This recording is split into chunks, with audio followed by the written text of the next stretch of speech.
اور اس اونٹ کی آنکھوں سے آنسو بہ رہے تھے۔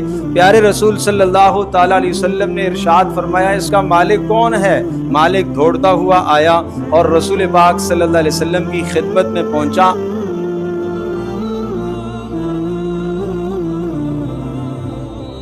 حضرت صلی اللہ تعالی وسلم ایک باغ میں تشریف لے گئے، اور اس باغ میں جب آپ گئے تو اس باغ کے مالک کا اونٹ دوڑتا ہوا رسول پاک صلی اللہ تعالی وسلم کی خدمت میں پہنچتا ہے، اور حضرت صلی اللہ تعالی علیہ وسلم کے قدم مبارک میں اس نے اپنا سر رکھ دیا، اور اس اونٹ کی آنکھوں سے آنسو بہ رہے تھے۔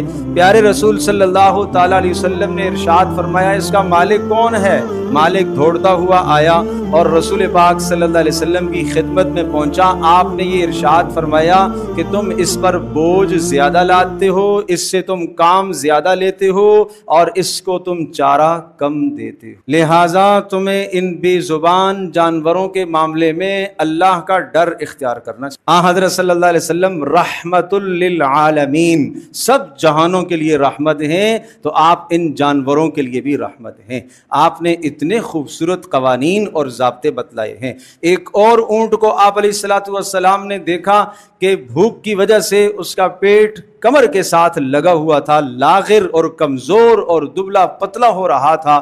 حضرت صلی اللہ تعالی علیہ وسلم نے وہاں پر بھی مالک کو سمجھایا، ڈانٹا، اور آپ نے ارشاد فرمایا تم اس کے چارے کا انتظام کیوں نہیں کرتے؟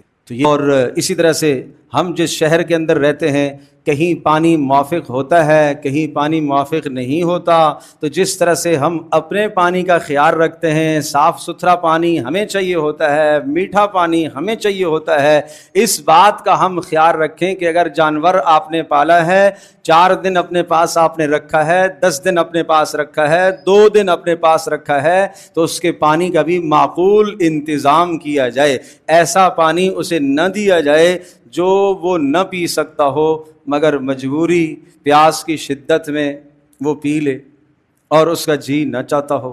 یہ زیادتی ہے، رسول اللہ صلی اللہ تعالی علیہ وسلم نے اس سے منع فرمایا۔